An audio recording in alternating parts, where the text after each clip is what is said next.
Savol: qazoi qadar masalasini tushuntirib bersangiz. Xo'p, qazoi qadar masalasi kitoblarda bayon qilingan.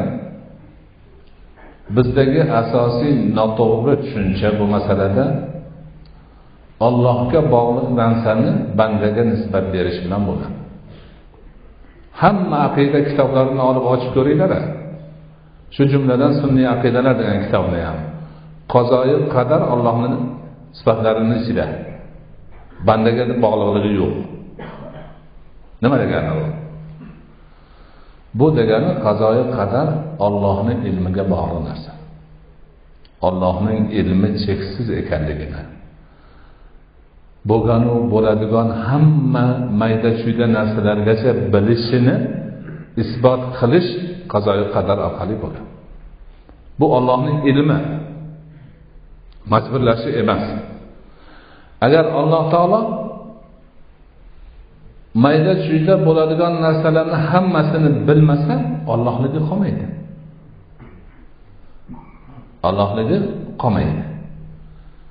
Qazo dunyodagi barcha bo'ladigan narsalarni Allohning bilishi, qadar o'sha narsaning voqelikka chiqishi. Shuni tushunish kerak. Buni bandaga hech qanaqa bog'liq yeri yo'q. Bandaga Alloh taolo banda voyaga yetganingdan boshlab mas'ulsan, qilganingning javobini berasan degan shuni o'ylash kerak.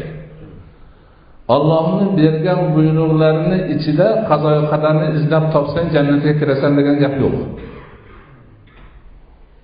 Payg'ambar alayhisolatu vassalomning ko'rsatmalarida qazoi qadar Allohning o'ziga xos ilm, bunga ergashmanglar degan ko'rsatma bor. Shuni qilish kerak. Undan keyin ilm majburlovchi kuch emas. Men o'qituvchiman. 10-12 ta bolani 2 yil, 3 yil o'qitdim.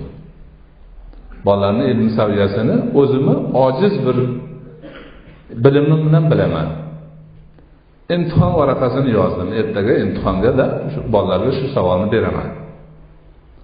Bu yoqda ro'yxatga tajriba uchun shu savolga Ahmad 5 baho oladi, Toshmat 4 oladi deb yozib qo'ydim. Savolga bolalar javob yozuvni tekshirsa, odatda to'g'ri chiqadi, chunki biladi ustoz. Mana shu degani bolalarni ustoz majburladi deganimi? Majburladi demaganimi?